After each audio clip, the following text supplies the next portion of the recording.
Bueno amigos, estamos muy pendientes por tener detalles adicionales sobre la situación de un nuevo motín en cárceles de Ecuador con saldo de más de 20 muertos y 100 fugados. Es noticia que hemos compartido desde muy temprano con todos ustedes y es reincidente lamentablemente este escenario. Por eso nos vamos a Quito, Ecuador, con el colega Iván Flores para que nos dé detalles actualizados. Iván, gracias por estar dispuesto, gracias por tu tiempo.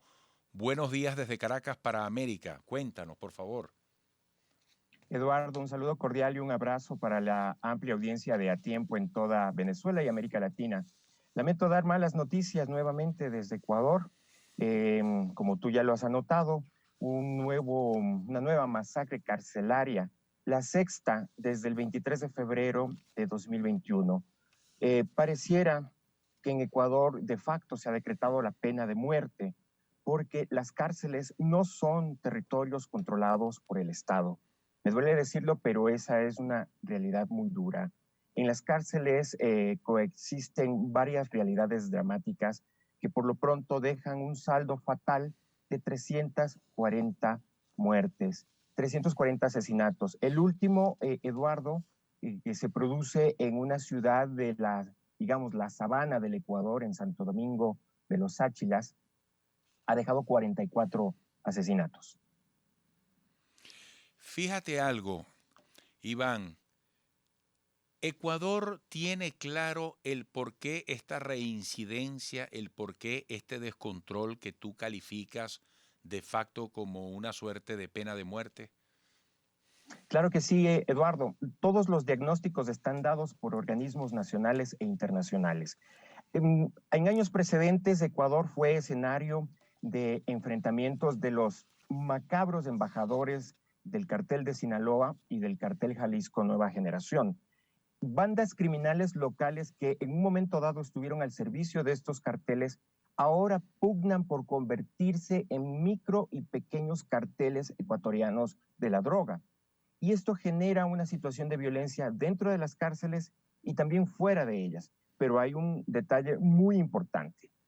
Ese de alguna manera ha sido una parte del discurso, pero el gobierno, el Estado, quiere hacer prevalecer que la única razón de la violencia en las cárceles es un ajuste de cuentas entre bandas. Y quiero decirle a la audiencia de Venezuela y América Latina que en el caso ecuatoriano, el 40% de quienes están en cárcel no tienen sentencia. Y los cabecillas de las bandas sacrifican a muchas de estas personas que no tienen sentencia para generar un estado de conmoción social, para hacer una demostración cruel, macabra de fuerza frente a un Estado que tiene que hacer urgentemente una depuración de su fuerza pública y de su sistema judicial, porque todo apunta a que si no hubiese cooptación y penetración de las mafias en policía, en ejército y en las cortes, estas masacres no serían tan recurrentes como tú lo señalas, estimado Eduardo. Porque ¿cómo se explicaría a alguien que a una cárcel que se supone está completamente vigilada ingresen granadas, como lo ocurrido en este último suceso? Desde el punto de vista ejecutivo, más allá del judicial, hay reacciones, el pueblo ecuatoriano nota decisiones que procuren frenar esta situación, aunque sea progresivamente. ¿Se siente sinceridad, compromiso? Eduardo, se siente una profunda angustia porque el gobierno no ha dejado de ser reactivo, es decir, actúa cuando simplemente tiene que llegar a contar muertos. Tiene que llegar a contar muertos. Las alarmas, las alertas de amotinamientos se dan con suficientes horas de anticipación para que de alguna manera la fuerza pública se despliegue hacia esos centros y pueda actuar. Y lo que vemos es justamente un esquema duro, difícil. Como digo, todas las recomendaciones de organismos internacionales están dados. Hay que hacer un cambio estructural de la policía y también de la entidad pública encargada de las prisiones en el Ecuador. Hay que cortar esos cordones umbilicales que hay entre la mafia y quienes permiten que armas, droga, explosivos sigan ingresando todos los días a los presidios ecuatorianos. ¿De qué manera reacciona el pueblo ecuatoriano? ¿Este tema tiene dolientes en la opinión pública? Sin duda alguna, porque como digo, para empezar, desde el 2014, cuando el presidente Rafael Correa, hoy prófugo de la justicia, genera todo un esquema carcelario de megacárceles, impulsa un nuevo código penal por el cual se persigue a todo el mundo, se llena a la sociedad de delitos, pues desde ahí empezó una escalada de hacinamiento carcelario, ¿sí?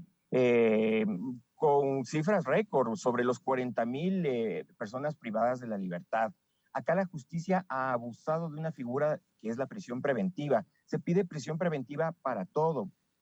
Insisto, la mayoría o casi la mayoría de los presos no están con sentencia y esto genera serias vulneraciones a los derechos humanos, porque es cierto, han transgredido las normas, las leyes de las personas que están en prisión, pero no dejan de ser humanos.